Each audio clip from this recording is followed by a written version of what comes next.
গরমের দাপটে নাজেহাল অবস্থা সমগ্র ভারতবাসী। তাপমাত্রা দিন দিন বেড়েই চলেছে। পুরো দক্ষিণ এশিয়া জুড়ে ঘরে বাইরে কোথাও স্বস্তি পাচ্ছে না। কাজের প্রয়োজনে যাদের রাস্তায় বেরোতে হচ্ছে তাদের অবস্থা ভীষণই খারাপ। গরম থেকে বাঁচার জন্য নিজেদের মতন করে উপায় বের করার চেষ্টা করছেন অনেকেই। এই পরিস্থিতিতে পুদুচেরি প্রশাসন নিল এক অভিনব উদ্যোগ। পথযাত্রীদের স্বস্তি দিতে পুদুচেরি পাবলিক ওয়ার্কার্স ডিপার্টমেন্ট তরফ থেকে একটি আকর্ষণীয় পদ্ধতি অবলম্বন করা হয়েছে। একটি ভিডিওর মাধ্যমে বিষয়টি সামনে এসেছে সকলের। সিগন্যালে দাঁড়িয়ে থাকা বাইক, স্কুটি বা পথচারীদের জন্য কৃত্রিম ছাতার ব্যবস্থা করেছে পুদুচেরি প্রশাসন। পিডব্লিউডি মোড়ে ট্রাফিকের কাছে রাস্তার ওপর সবুজ রঙের শেডের ব্যবস্থা করা হয়েছে। সিগন্যালে দাঁড়িয়ে থাকা পথযাত্রীরা ওই শেডের নিচেই দাঁড়িয়ে একটু স্বস্তি পাবেন।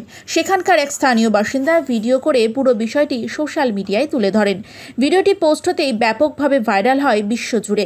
একজন জনৈক ব্যক্তি তার সোশ্যাল মিডিয়ায় এক্স প্ল্যাটফর্মে নিজের অ্যাকাউন্ট থেকে এই ভিডিওটি শেয়ার করেন। ভিডিওটিতে দেখা যাচ্ছে ট্রাফিক সিগন্যালে দাঁড়িয়ে থাকা একাধিক ব্যক্তি সবুজ শেডের তলায় দাঁড়িয়ে রয়েছেন এবং অপেক্ষা করছেন সিগন্যালের লাল রং পরিবর্তন হওয়ার জন্য।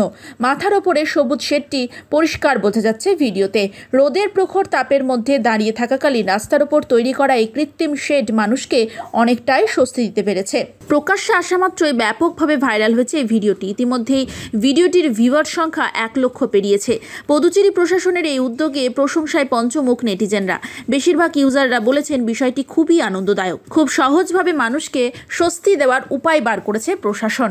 তবে কিছু মানুষ জানিয়েছে এই ঘটনা আজ প্রথম নয়, গত 10 বছর ধরে একইভাবে মানুষকে সাহায্য করে আসছে প্রশাসন।